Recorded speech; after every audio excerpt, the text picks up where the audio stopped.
Tennessee This Week from WATE's 6 on Your Side starts now. Hello and welcome to Tennessee This Week. I'm Bo Williams. Glad you're with us. This week, I'm joined by Denzel Grant. Grant has been in the headlines recently, as a lot of you know, after the city of Knoxville decided to terminate his contract with Turn Up Knox, a local violence prevention nonprofit that he is the executive director of. And we'll talk more about that in a moment. But on Monday, he announced that he is running for Knoxville City Council District 6. So first of all, thanks a lot for coming in. Absolutely. Thank you for having me. Yeah, no problem. I guess first things first, you haven't run for office before, No, so what made you decide? Did anything as far as with the news that we had concerning Turn Up Knox or anything like that kind of push you and say, okay, this is something I want to do and run for city council? Yeah. Well, no. I mean, running for city council, representing people in my community is something that's, been on my spirit for a very long time. I haven't shared this story with a lot of people. I was about 7 or 8 when Danny Mayfield ran. I was born and raised in Austin Holmes, and I remember him knocking on my door at such a young age. He came in, introduced himself to my mother, but I just remember a vibrant young man who looked like me coming into my household and just sharing the things that he wanted to do for his community. Being a 7, 8 years old, I didn't really understand it at the time. Right. But seeing someone who looked like me get out here in the community, boots on the ground, and really touch those individuals who were affected, and that's been an inspiration that's really been on my spirit since a young kid. And was it just you just felt the timing that this is the time? Obviously, Gwen McKenzie, she's term limited, so did you just feel that this was the time? It's opening up now, and time to jump in. Absolutely, absolutely, and I just wanted to get the experience. These last 2 or 3 years, I've been able to embed myself, build relationships within the community. And be boots on the ground and do the work to get a real understanding. That way, in terms of me transitioning and stepping into a new position of leadership, I can, be as community informed as possible. Yeah. I do want to talk about, some of the things you're going to be pushing as you run. I want to touch on that in a moment, but I do want to, real quick here, mention Turn Up Knox. For people that aren't familiar with it, give us a quick background on what it's all about. We look to address the issues of violence in present day. Credit to the city. They did a problem analysis a few years ago. And with that problem analysis, we realized that majority of the violence being committed in our city, the average age is actually 28 in terms of perpetrator and victim. And so with that data, we were able to really drive resources into preventing violence in present time. So we work on a small population of individuals, building relationships, just giving these individuals different routes to take. Yeah. And recently, obviously, it was in headlines, the funding from the city that was cut. Yes. Any insight onto what happened there or what? Yeah, I mean, just communication. Okay. I think on both ends, this is new work for our community. The first time it's been formalized in a way. The first time a certain light has been shined on a certain organization.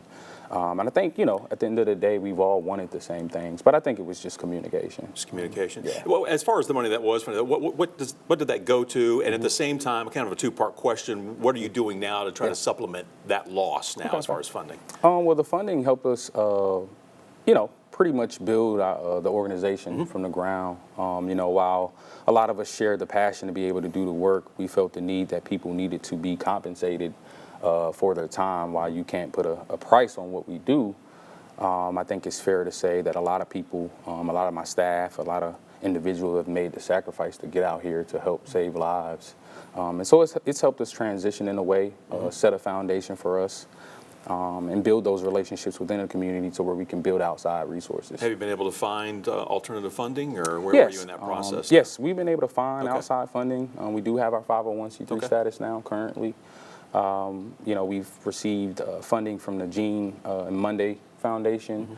The Appalachian Fund has been a great resource for us as well. And we're continuing to have conversation with other philanthropists who are out here doing supporting the work. So. You spoke at a city council meeting. Yes. Kind of talk about that a little bit. This past Tuesday. Yeah, right. Past Tuesday. Yeah. Well, the city drew up a proposal, looking to keep the work pushing forward. I spoke out in opposition to that proposal, not because I didn't want the work to continue, I really wanted to make sure that we are putting the community in a position to add value to the work, to be more community informed as possible. I think you have a lot of other organizations just outside of Turn Up Knox who are, they're out here in the community, they're doing the work. And so in order for it to be effective, I felt the need that we needed to pull back and include the community a little bit more in terms of the conversation to move forward. Okay. Obviously, violence prevention is going to be one of your key points, I know, as you're running. Can you kind of walk through us also some of the other issues that you're hoping to bring up and really push as you now hit the campaign trail? Well, violence interruption being the main priority, but also affordable housing. The city is definitely experiencing a homeless crisis, and so for me, just making sure that I'm able to position not only District 6 but the city to move forward collectively to where we can, create more housing opportunities, affordable housing opportunities for those individuals in our community who are currently, just falling on hard times. And so outside of the affordable housing, trying to create real equity in District 6, jobs are definitely a key factor. While we may appreciate those jobs, there are a lot of underlying things that go into just providing jobs for individuals. And so whether it's financial literacy education, creating more home ownership within District 6, those are the things that I want to key on.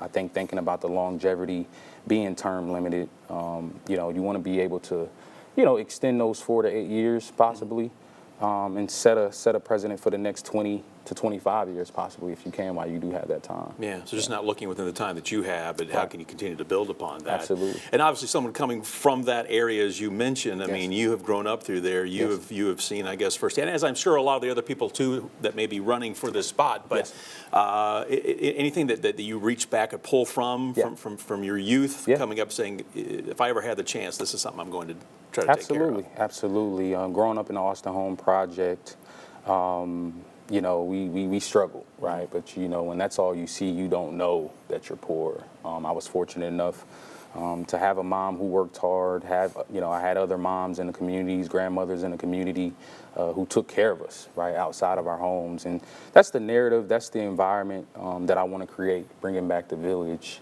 I think that's how we can hold ourselves accountable more, and I think that's how we can move forward progressively. And so those are things that have, really resonated with me since I was a child. Is there, we hear a lot of people talking, we have the new Covenant Health Ballpark that's opened up, and obviously the plans for that, and also almost like reconnecting downtown or parts of Knoxville with the east side of Knoxville. Right. Do you still see that as a potential, obviously, something to take advantage of here and continue that as far as that project? Yes, absolutely. I think, making sure we stay at the table, including ourselves in the conversations that do go on behind the scenes.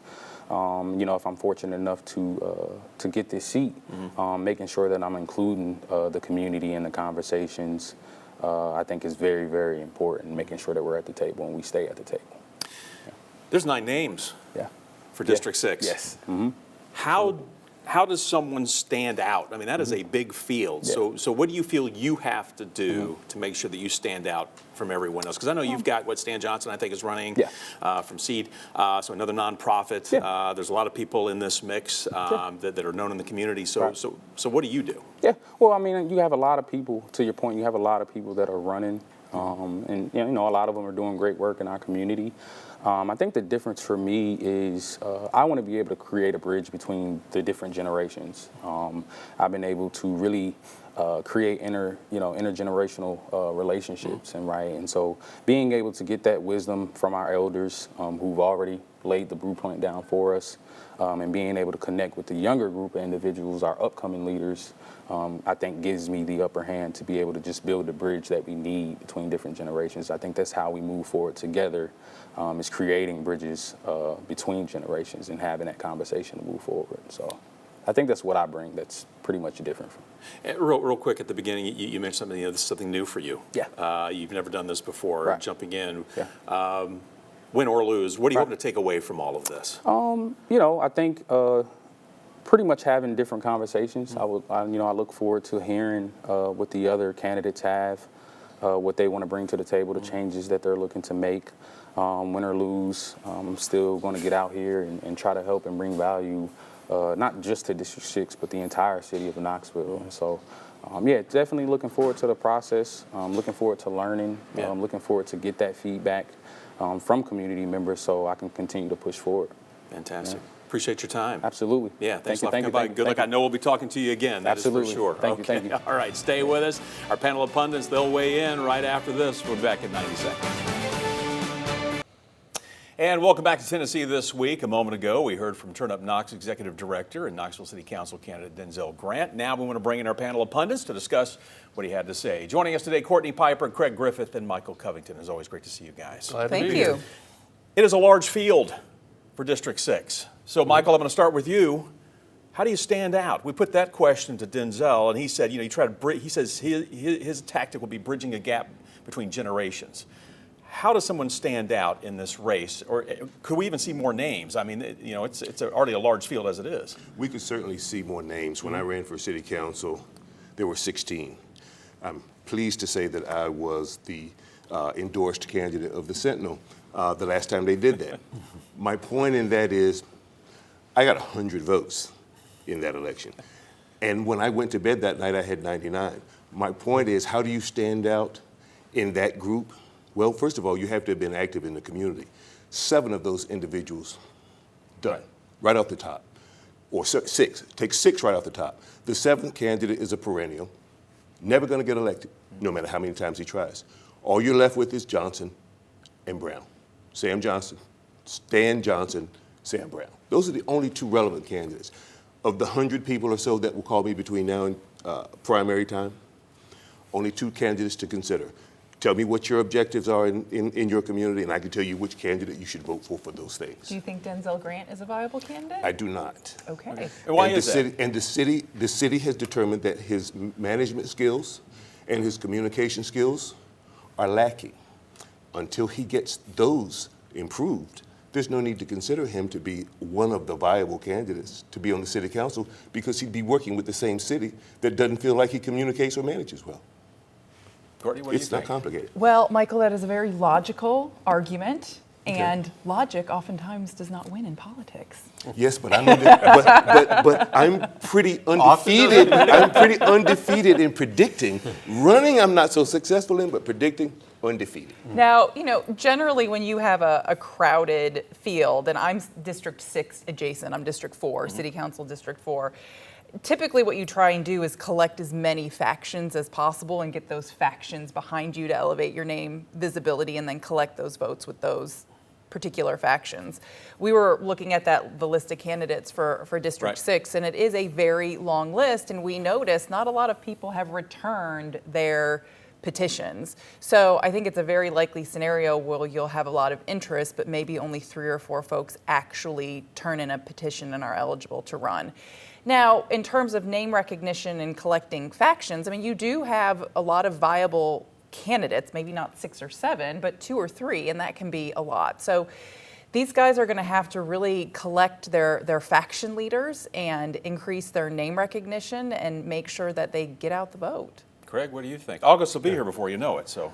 Indeed it will, and it'll be a very low turnout election. It'll be hard to get above the noise of the campaign. There's several candidates that'll have to rely almost exclusively on shoe leather campaigning, going door to door, seeing what sort of enthusiasm you can generate for your campaign. They'll have to identify, a bit of a platform for each one to say, what exactly is it I'm for? And, it gets a little bit back to what Michael was saying in terms of, what in the district can you identify as being the number 1 issues that you want to get accomplished? I mean, just looking at it in any city council race, generally it's public safety, police, economic development. And one thing that's also important is schools, but yet the council really doesn't have much of an impact on the schools. It's all a county function, but it's very important to the residents of the district.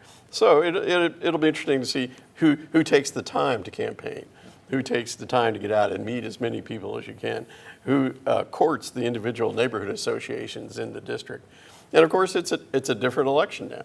It's going to be district only in both the primary and the general versus district in the primary and citywide in the general. So we'll have to see how that changes the dynamics of our elections. Denzel Grant mentioned, as far as what are some of the areas he's planning to push, violent prevention, obviously kind of connected with Turn Up Knox, but he also talked about affordable housing, equity as well, urban equity. So, Michael, what are the big keys, do you think, whoever wins this? I mean, what do they really need to be punching in District 6 to get elected?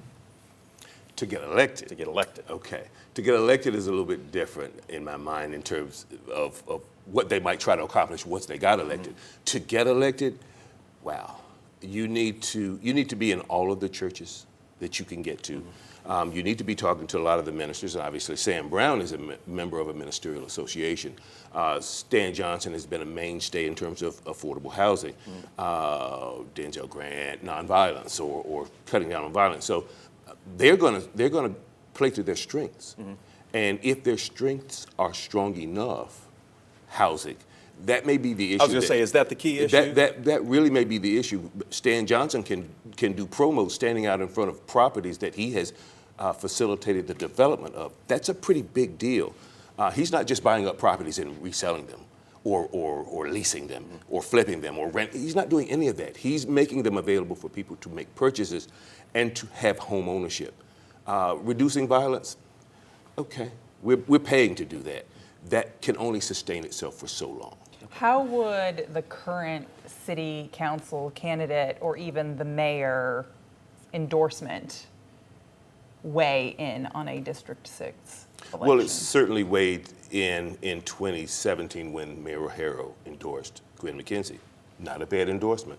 I don't think an endorsement in this particular race would be good for the mayor because she'd be excluding a ministerial candidate over a candidate who's doing affordable housing or the stop violence. In the general election, not the primary. Well, in the general election, still, it would be tough because now you're polarizing the community in a way that you can't quantify. You don't know whose toes you're stepping on when you say, I'm going to put all of my political capital behind Sam Brown or Stan Johnson or Denzel Grant.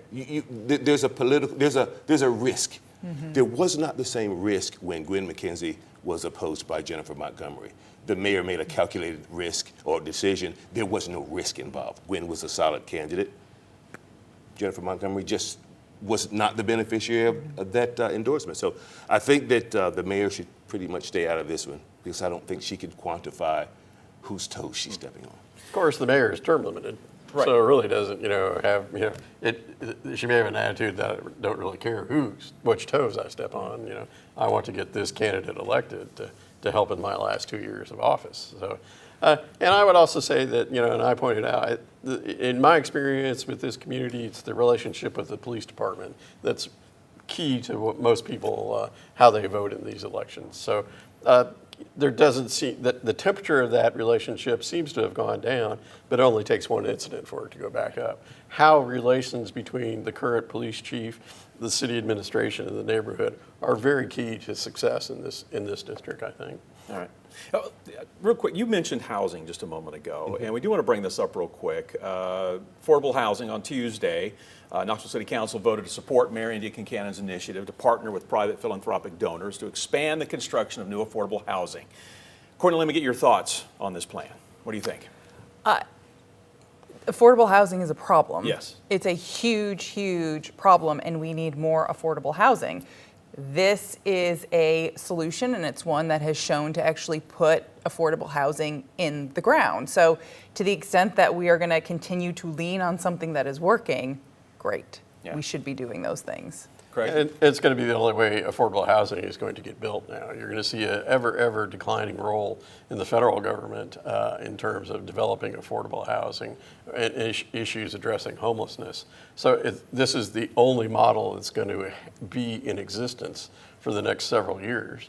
The proposed federal budget, is cutting out 25% on discretionary funding, which includes things for education, affordable housing, homelessness, and clinical research, but yet increasing the Defense Department budget by 13%. So you're going to see the ever shrinking pool of money from the federal and state level to address the issue of affordable housing at the local level. And it's going to be paramount in developing these relationships between givers and the city to come up with new affordable housing. Michael, real quick, we're running up against the break, but what do you think on this topic? I suggest caution. There's a saturation point where you can only build so much affordable housing, because affordable housing either has to be housing that can be purchased or housing that is rented. If you're renting affordable housing, you have no investment in that property. That property is going to eventually just decline. So what you'll have is a lot of properties that will just be sitting vacant when people move to other municipalities that are more affordable. So we need to be cautious about overbuilding. Let's not build so much that we have a glut of affordable housing that's useless to us down the road. All right. On that note, we're going to take a quick break. Stay with us. More of Tennessee This Week when we come back. And welcome back to Tennessee This Week. Now we're switching gears to talk about the local impacts from AmeriCorps funding cuts. Groups like Knoxville, Knox County Community Action Committee and the Appalachian Regional Coalition on Homelessness. Just some of the organizations that have had to gut their AmeriCorps programs. So we'll bring our panel of pundits back in to talk a little bit about this. Craig, I'm going to start with you. We've seen this, just not those two groups, but several have noticed or have reported now that they've seen a reduction in the number of volunteers they've had because of these cuts. And these AmeriCorps volunteers have filled in a very important key role in many organizations over the years. Most of these nonprofits that they work on a shoestring budget. And when the volunteers can come in and fill positions, not requiring the organization to hire full-time employees, it makes the money that they get from their donors and their other volunteers spread much wider across the community. But again, just like affordable housing, you're going to have a philanthropic group to fill the vacuum that is created by the cuts at the federal government. And there's going to be some of these organizations that will not survive because of these cuts, and which will be a detriment to the community. They perform some, we're seeing Second Harvest Food Bank Right. And things like that are having historically low levels of funding and historically low levels of food at their warehouses. So and the need hasn't gotten any less. It's just a change in the philosophy of the federal government in terms of where their money's going to go. Yeah, you saw some of the video there that we shot at Second Harvest of the empty shelves and what they're having to deal with. So again, they're trying to find new ways to bring in funding and bring in help as well. Courtney, let me get your thoughts. This change in direction from the administration is not causing ripple effects of prosperity throughout East Tennessee. AmeriCorps, you mentioned Second Harvest Food Bank, but AmeriCorps is one organization that provided Americans with an opportunity to serve our country. The military was not an option for them. And to take this program away is sending a signal across the country that we do not value that service, that we do not value those missions that those folks were participating in. And if that is the decisions that we have made as a country, fine, that's what we've decided to do. But I would encourage folks, if they do not agree with that direction, that they need to call their congressmen, they need to call our senators and tell them that we value these programs and we value these folks in the community, because Congress has the power of the purse. They can write this right back in a budget so that these folks can go back into our community and continue to serve our community. Our congressmen, our senators need the opportunity for leadership. So if East Tennesseans believe that this is a value, they need to tell our senators and congressmen to put that money back in the budget. Michael, you go along with that? I say thank you, Courtney, for reminding me that I need to call Tim Burchett, thank him for the work that he's doing in Washington, and to encourage him to encourage DOJ to cut, and continue cutting until we know where the waste is. Once we know where the waste is, let's restore the funding to AmeriCorps that they need. And hopefully they can survive until then. If they can't survive until then, they will perish. And they will be replaced by someone else who will do the work as soon as the money becomes available. So the bottom line is cut. Because the federal government has been wasting taxpayer dollars for way too long. Cutting for the sake of cutting does not accomplish anything for the American people. And I'm going to let you end on that note right there. You can put an exclamation point, a period, whatever, a question mark, whatever you want to do, because we are out of time. But again, thank you so much for joining us. This is a topic we will talk about again next time. We'll see you next week here on Tennessee This Week. The views of guests on Tennessee This Week are their own and do not represent the views of WATE 6 on your side or Nexstar Broadcasting.